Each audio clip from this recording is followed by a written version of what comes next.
Mayor, I make that motion. I'll second. All right, I have a motion and a second. Please cast your ballots.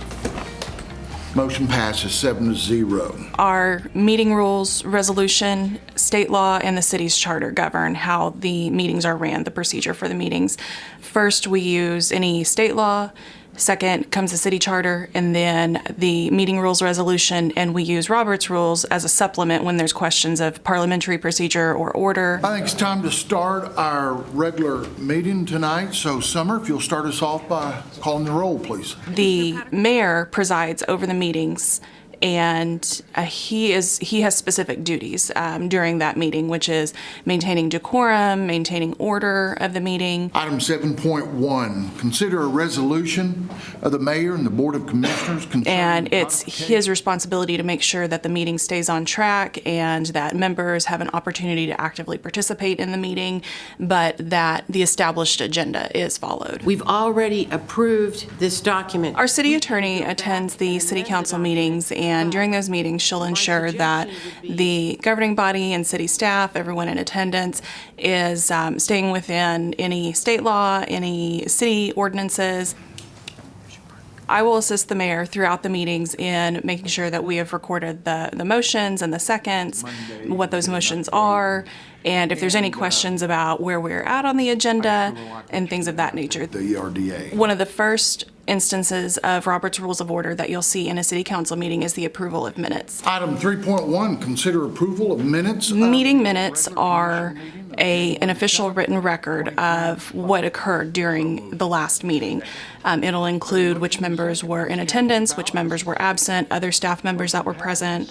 It has to include all of the motions, all of the seconds, and each vote that was taken during that meeting. So it is our official written record of that meeting. Move to approve. Second. I have a motion and a second. Cast your ballots. Another instance that we see in meetings of Robert's Rules of Order is when a motion is made. A motion is whenever a member of the governing body would like a specific action to be taken on an agenda item. And that member will usually say, I move to approve. Move to approve. Second. And that motion is typically seconded by another member of the governing body. And at that point, the item is opened up for discussion among members of the governing body. After any discussion has taken place, discussion is closed, and then there's a formal vote on the item. Cast your ballots.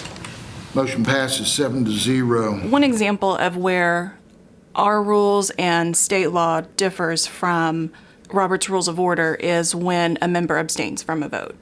So in Robert's Rules of Order, when a member abstains, it's not counted as a vote. It's not a yes, it's not a no, it's no vote. However, under state statute, an abstention is actually a no vote, a negative vote. Cast your ballot.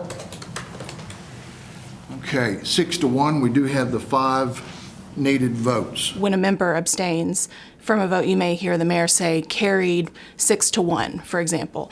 And that's because that member's abstention counts as a negative vote. Did we have a second to the motion to table? I thought we did over there. It was me, yes. Okay, on it. then And we voted 7 Yeah. to nothing. to It's table. tabled right now. it's tabled. Okay. Yeah. Okay, now you could go back in and reconsider it this meeting, but wait a minute. One unusual rule that we've seen recently in city council meetings has to do with the reconsideration of a decision. Wait a minute. Did everyone vote to table? Yes, ma'am. Then you can't. Yeah. Because it has to be, hold on, yes, you can. In this instance, I get confused. there was a decision made on an ordinance, and during that same meeting, members of the city council decided that they would like to reconsider that decision. And that is allowed. It is actually addressed in Robert's Rules also. And so during that same session, you can reconsider the item. If you have to be on the positive side if you want to reconsider. So you could reconsider your table. Sorry. And that motion needs to be seconded, and the item is officially back open for reconsideration. So at that point, the item would be considered again as if there had not been a decision made on it previously.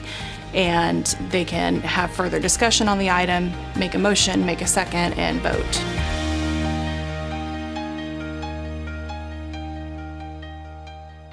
Okay, let me start over.